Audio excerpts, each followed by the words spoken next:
Hello, I'm Dima from Integrations channel. So today I'm speaking and telling my experience about versioning. So let's start. In web applications, for example, you can have a website and nobody cares how you version your website. So it can be like something like date if you do releases not very often.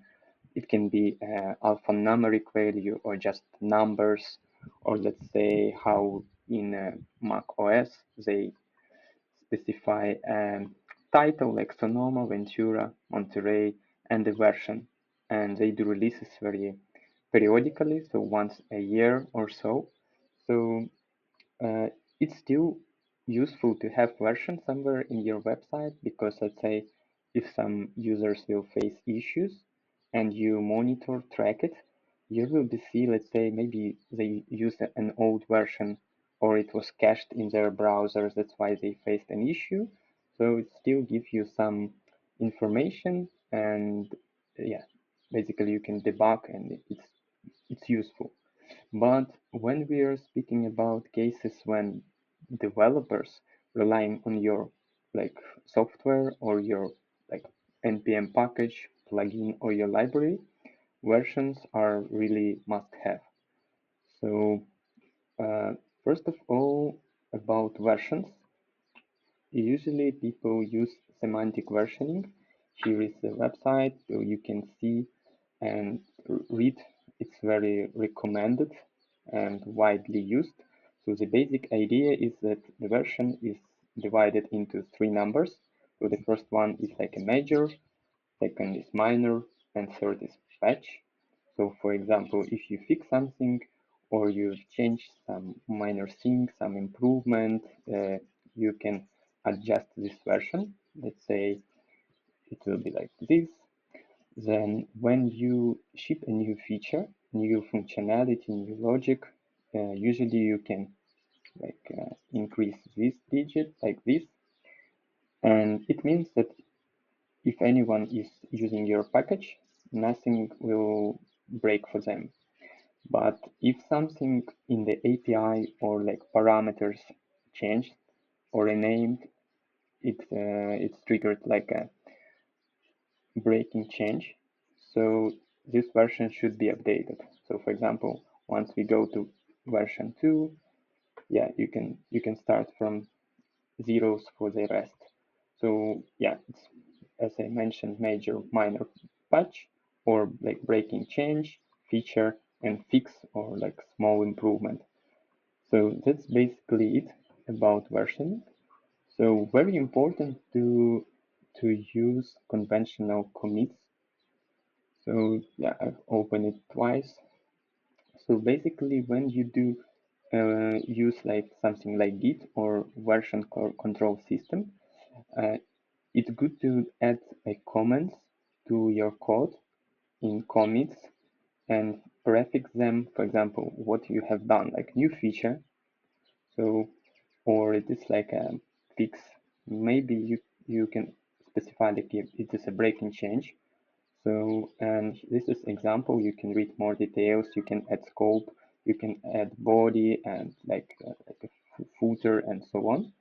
So this will be very informative and useful in your team, and your Git history will be looking very well. I will show one good example in a minute. So going back, uh, I've been using Ant Design. It's like a library for components.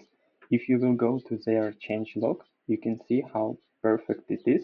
So they specify the version, so major, minor, like patch version, the date when it was released, and based on I believe this GitLab like prefixes um, from conventional commits. So for example, feature or fix or whatever, they've added those icons, and visually it's very clear what was updated. So is it a fix, is it a feature or language change or for translations or so on. So let's move on. Other than that, good question. Why should we do versioning? So first, it's about collaboration. So we can refer to some changes and we can discuss where some feature, when and where some feature was added and so on. Second, it's about code stability. So we know if those two digits were updated. So hopefully your application or your library will not break because of that.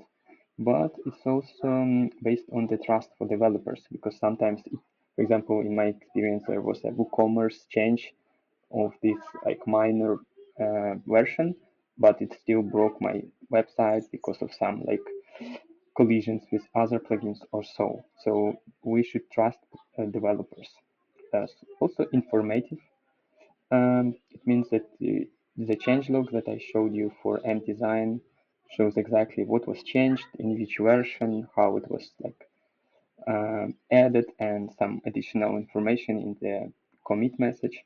So dependency management, for example, it's very if your web app, let's say, relies on 10 plugins and in one of the plugins some vulnerability was found, it's good if such like tools like Sneak or other monitoring tools can inform you exactly in which version, what vulnerability, maybe if this library was updated, so you can get and update the next version and fix it immediately, or like use some alternative. So for debugging, when you deploy your application, you can see, okay, in this version, for some reason, I have more errors that are thrown, let's say, to the console or somewhere else. So maybe I need to find what's wrong with it. So, and when you initialize different monitoring tools like Sentry, Full Story, or ZP, you can specify a version as well. And then you will see, for example, in version 1, I've had like 10 issues, in version 2, like 9, but in version 3, I've had like 50, so it's 5 times more. So basically something went wrong and I need to revisit my code. So ability to roll back, let's say you've shipped a plugin and for your customer it's not working as expected, so you can roll back to the previous version and exactly specify on which version you have been. It's easy and clear.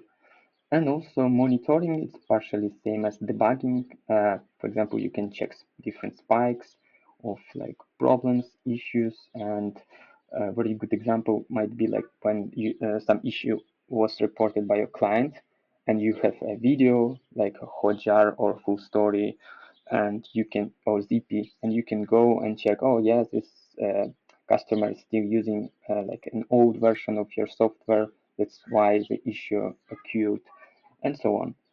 So also based on the about things, it's on your decision how you would like to use your like plugins. For example, in npm, not package management, you can specify different symbols. Just a quick example. So you can specify symbols like this, like that, or even packages can be installed without.